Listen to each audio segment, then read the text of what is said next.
这是台湾省闹鬼最凶的大厦，短短几年的时间就发生了200多起命案，就连无所不能的外卖小哥都不敢靠近，只能让住户自己下楼取餐。可即便他已经如此谨慎，却还是没能逃过鬼宅的诅咒。外卖小哥被当场砸死，现场画面惨不忍睹。就在警方收拾残局的时候，身穿风衣的怂姐却站在不远处，死死注视着这栋大楼。他立刻来到大厦走廊，手掐剑诀凌空画符。然而这一幕刚好被监控室里的阿伟看到，他是个写小说的，来这里当保安只是为了寻找灵感。阿伟觉得怂姐不简单，拿着手机立刻跟了上去。我刚看到你啊，这样，你是不是在说鬼？得知对方是个灵异作家，怂姐让他不怕死就跟过来，然后按下了4楼的按钮。怎么你还会亮，我按就不会？我们认识。怂姐告诉阿伟，这里曾经是一个风月场所，20年前发生过一场火灾，导致200多人被活活烧死。自那以后，4楼的电梯按钮就再也没有亮过。怂姐之所以能进来，是因为她认识这里的遇难者，并且纵火的元凶就是她的母亲。她母亲曾是这里的头牌，可年幼的怂姐并不知情，只知道母亲要很久才回来看自己一次，两人的关系也很不错。得知母亲自焚的消息，怂姐根本无法接受。为了能见母亲一面，问出真相，她发愿为神明服务，成为了一名通灵师。这次她来到凶宅，除了要找到母亲自焚的原因，还要超度那些枉死的冤魂。然而就在当晚，诡异的事情便发生了。阿伟发现他的小说里竟然自动多出了几行字，说有个红衣女子将会让20年前的悲剧重演。与此同时，怂姐也在睡梦中听到了母亲的呼唤。小心，赶快离开这里。怂姐立刻去了寺庙，想让师父给自己解惑。这些年母亲的鬼魂一直没有现身，但昨晚却主动让她离开，并且母亲出现的时候，她能清晰地感觉到母亲与她之间阻隔着一股怨气。怂姐觉得她当年自焚好像是为了保护自己。师父了解情况后，算出怂姐最近会遇到劫难，于是便给了她一串念珠。你要记，一定要随身，千万唔通离心，那离心就不好。要下塞。就在怂姐离开这段时间，大厦里再次发生诡异事件。阿伟写的那本小说又自动出现了几行字，说一个没钱交房租的上班族将会被房东欺负。果然下一秒，刚下班回家的小美就被房东堵在门口实施暴行。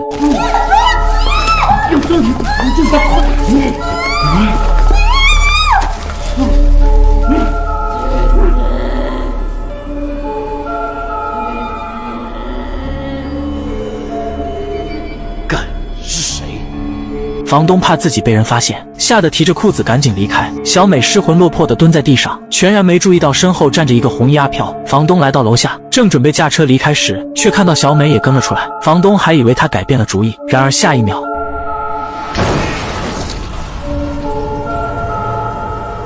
原来小美早已被红衣阿飘附身。等她醒来时，发现自己竟然来到了闹鬼的4楼。小美想要赶紧离开，结果转角遇到爱。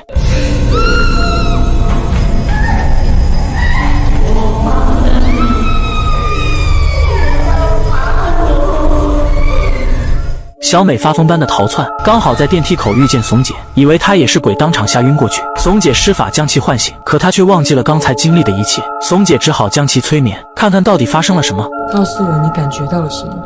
他很害怕，很难过，又有点愤怒。这里，他在这里。怂姐一时也看不懂这是什么意思，于是便将这个消息告诉了阿伟。阿伟看到图案后，顿时想起了当时看到的报道。他记得大楼发生火灾后，现场一共找到20具尸体，其中1具尸体是在冰箱，早在火灾发生前就死掉了。政府怕增加一件破不了的悬案，便将他也算作被大火烧死的。难怪我妈在梦里会这么说。她知道这栋大楼有怨气更重的鬼，她是真的要保护我。就在这时，怂姐突然察觉到一丝异样，抬头一看，发现阿伟已经被鬼魂附身。你是谁？对方自称是怂姐的母亲，要带她去一个安全的地方。那你告诉我，我的左手手心里面有什么？胎记在你的左手手心上。对不起，我来晚了。可是你错了，我左手手心什么都没有，所以你根本就不是我妈。怂姐用师傅给的念珠，瞬间将女鬼驱逐了出去。怂姐也瞬间陷入了昏迷。等她醒来的时候，发现阿伟正在抚摸自己。怂姐反复确认后，才相信对方就是自己的母亲。那你为什么要自杀？你为什么要留下我一个人？那个冰箱里是不是有一具尸体？他是不是也跟你有关？20年前发生了什么事？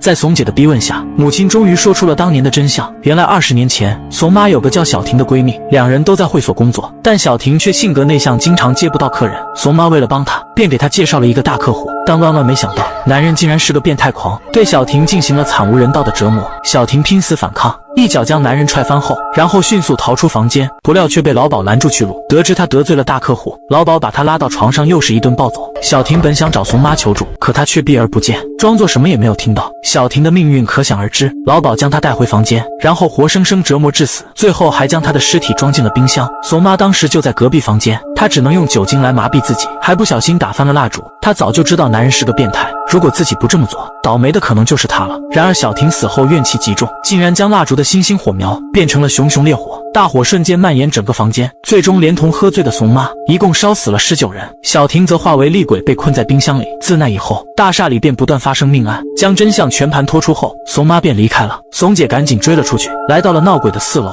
然而里面并没有母亲的魂魄，反倒是小婷的阴魂从冰箱里爬了出来。他一个眼神便将阿伟震飞出去，然后迅速将怂姐按在墙上。他没有找到怂妈，便准备杀了他的女儿谢芬。大小姐，你女儿在我手上，你不用了。为了保护女儿，怂妈的魂魄终于现身。她告诉小婷自己也是有苦衷的，当时她的父亲欠下了高利贷，并且还有年幼的女儿要养，她也不敢得罪老板，但也没想到自己的一时软弱，竟会害得好姐妹惨死。听到对方的解释后，小婷想起了两人的姐妹情谊，最终决定放下多年的执念，跟怂妈一起去投胎转世。可这些年来，被她害死的人实在太多了，很快她就遭到了古灵冷火焚身。眼看闺蜜即将灰飞烟灭，怂妈直接抱了上去，她宁愿放弃投胎的机会，也不要再抛弃闺蜜。最后两人一同化为了飞灰，直至彻底消失。自那以后，大厦便恢复了往日的平静。好了，今天的故事就到这里，咱们下期见。